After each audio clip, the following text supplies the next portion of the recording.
নমস্কার বন্ধুরা, মুন্নার রান্নাঘরে আপনাদের সকলকে স্বাগত জানাই। আমি আজকে ডিম ভাপা রেসিপিটা করে দেখাবো।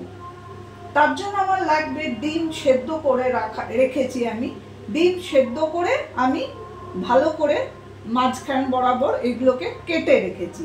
আর যা লাগবে সেটা হচ্ছে পোস্ত বাটা লাগবে 4 চামচ পোস্ত, আমি 2-3টে লঙ্কা দিয়ে বেটে রেখেছি। এখানে আমি মিক্সির বাটিটার পোস্তর ধোয়া জলটা রেখেছি। লাগবে টমেটো কুচি, খুব মিহি করে কুচানো টমেটো, লঙ্কা আর ছোট ছোট করে কাটা পেঁয়াজ।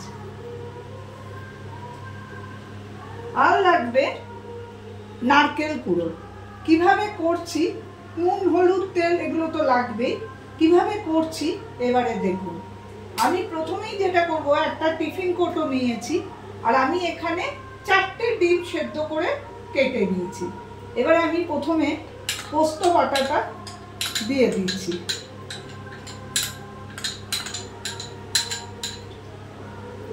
তারপরে এই যে পোস্ত বাটার যে জলটা আছে সেটাও আমি দিয়ে দেবো।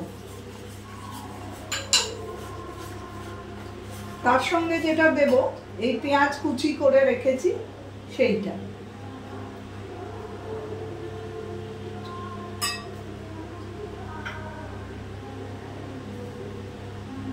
আর দেব টমেটো গুলো এর মধ্যে।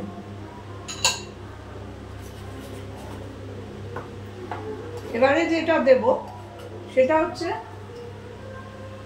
পরিমাণ মতো একটুখানি, খুব বেশি হলুদ দেবেন না, এটা একটু সাদা সাদা হয়।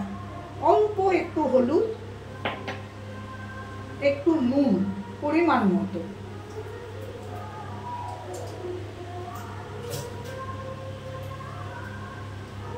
আর দেব 4 চামচ মতো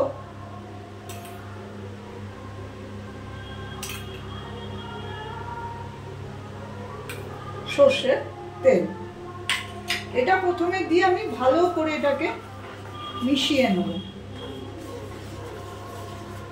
তারপরে আমি ডিমগুলো সুন্দর করে এর মধ্যে সাজিয়ে দেব।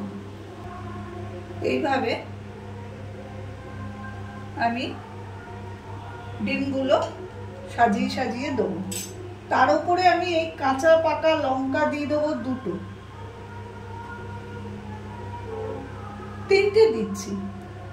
আর দেব যেটা সেটা হচ্ছে নারকেল কুড়ানো।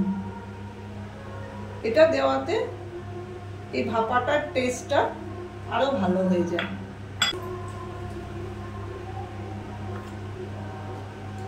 এবারে আমি ঢাকাটা লাগিয়ে দিলাম।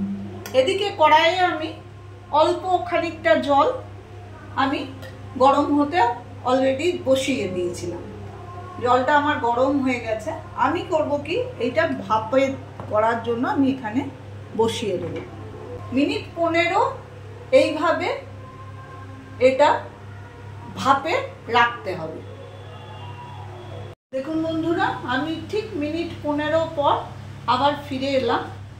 জলটা দেখতে পাচ্ছি অনেকটাই কমে গেছে। ভেতরে আমার ভাপাটা এখন পুরোপুরি রেডি। আমি গ্যাস ওভেনটা বন্ধ করে এটা একটু ঠান্ডা হতে দেবো। আমি 10 মিনিট আরও নিচ্ছি এটা যাতে ঠান্ডা হয়ে যায়। তারপর আমি খুলে দেখব কেমন হলো। দেখুন বন্ধুরা, আমি একটু ঠান্ডা হওয়ার পর এটাকে খুললাম। দেখুন ঠিক এইরকম দেখতে হয়েছে, খুবই সুন্দর দেখতে হয়েছে। এইভাবে একটু নেড়ে নেবেন আর একটুখানি প্রয়োজনে কাঁচা সর্ষের তেল এরকম ভাবে ওপরে 1 কলার একটু ছড়িয়ে দেবেন।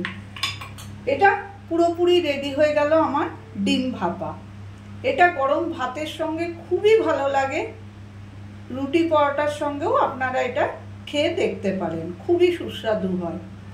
আমার রেসিপিটা যদি ভালো লেগে থাকে তো প্লিজ একটা লাইক, শেয়ার এবং আমাকে সাবস্ক্রাইব করে নেবেন। আমি আবার হাজিরা দেবো অন্য কোনো দিন অন্য কোনো রেসিপি নিয়ে।